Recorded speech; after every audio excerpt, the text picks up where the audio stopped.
ఇకపోతే నెక్స్ట్ కోనసీమ జిల్లా మండపేట కాన్స్టిట్యున్సీ.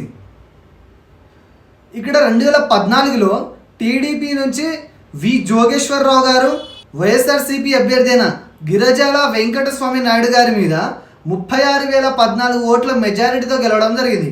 ఫైనల్గా ఈ సీట్ని టీడీపీ కైవసం చేసుకోవడం జరిగింది.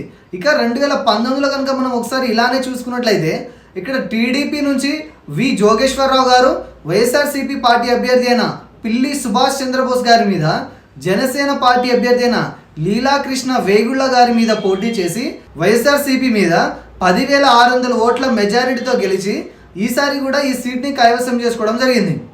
ఇక 2024లో ప్రస్తుత పరిస్థితి కనుక మనం చూసుకున్నట్లయితే 2014, 2019లో పోటీ చేసి గెలిచిన టీడీపీ అభ్యర్థి వి జోగేశ్వరరావు గారు ఈసారి ఇక్కడ కూటమి అభ్యర్థిగా టీడీపీ తరపు నుంచి బరిలోకి దిగడం జరుగుతుంది.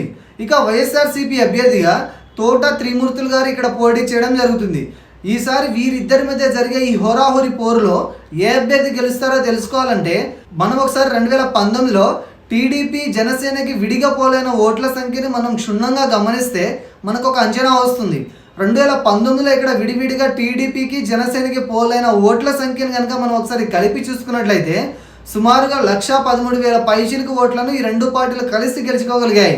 ఇక్కడ వైసీపీకి 67,000 పైచిలుకు ఓట్లు మాత్రమే రావడం జరిగింది.